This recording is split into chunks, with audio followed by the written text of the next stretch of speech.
In one of Italy's quiet towns, an ordinary-seeming woman would become known worldwide as the slave of the devil. This woman was Leonarda Cianciulli. Her story is filled with the horrors of a nightmare and atrocities beyond imagination. How could someone decide to sacrifice others for the sake of their children?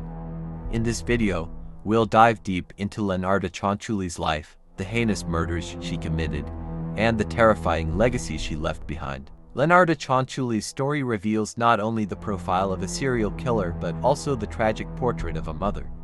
It's a tale that pushes the boundaries of human darkness. Before we begin, we must warn you that this content may be disturbing.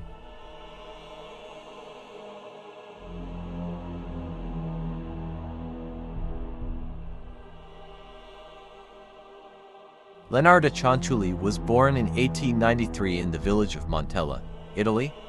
However, her birth was far from a joyful event for her family. Her mother, Emilia, had been forced into marriage with Mariano Cianciulli, a man she did not love. Their union was fraught with unhappiness, and Leonarda's arrival only deepened the tension. Emilia's resentment toward her daughter manifested in cruelty, often blaming Leonarda for the hardships of her life. As a child, Leonarda endured relentless physical and psychological abuse. Emilia's anger often turned into violent outbursts, leaving young Leonarda scarred both physically and emotionally. With no one to protect or console her, Leonarda grew up isolated and fearful, retreating into herself. These formative years planted the seeds of a complex and deeply troubled psyche. Despite her harsh upbringing, Leonarda tried to carve out a semblance of a normal life. However, her early adulthood was plagued by misfortune. She experienced a series of failed relationships, each ending in heartbreak or scandal. These failures made her a target for gossip in her conservative village, further alienating her. At one point, Leonarda attempted to escape her misery through suicide, but she survived. Her resilience, however, came with a growing sense of despair and paranoia. She believed she was cursed, a conviction that would shape the rest of her life. A turning point came when she met Raffaele Ponsardi, a quiet civil servant who saw beyond her troubled past. The two fell in love and married, despite Emilia's vehement objections.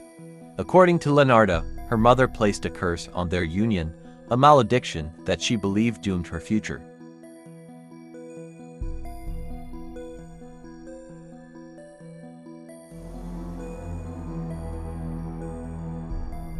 Leonarda and Raffaele moved to the small town of Correggio, hoping for a fresh start. However, their life together was anything but peaceful. Leonarda's belief in her mother's curse only deepened with time, especially as tragedy struck repeatedly. Out of 17 pregnancies, Leonarda suffered 13 miscarriages or infant deaths. The loss of so many children left her devastated and consumed by grief. By the time she had for surviving children, Leonarda's maternal instincts had turned into an obsession. She became overly protective, convinced that her children were constantly under threat. When her eldest son, Giuseppe, announced his intention to join the military during World War II, Leonarda's world collapsed. Determined to protect Giuseppe at any cost, Leonarda sought guidance from the supernatural. She became a fervent believer in black magic and human sacrifice, convinced that these rituals could shield her son from harm. Her descent into darkness was complete.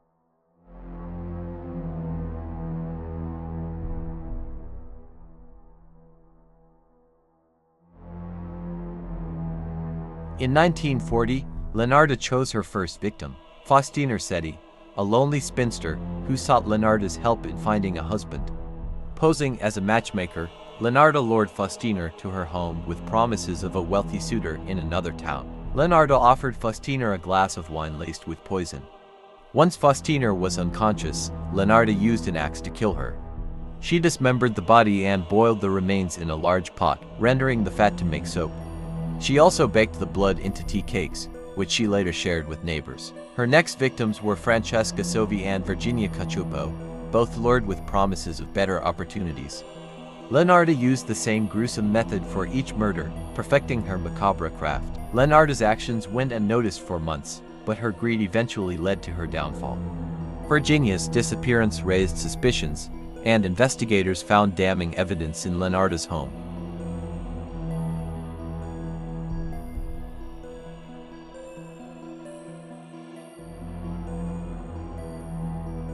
Leonarda was arrested in 1940. During her trial, she showed no remorse, even providing detailed accounts of her crimes.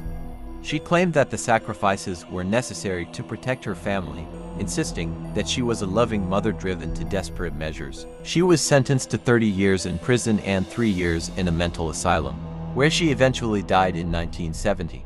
Her case remains one of the most infamous in Italian history, a chilling reminder of the darkness that can lurk within the human soul.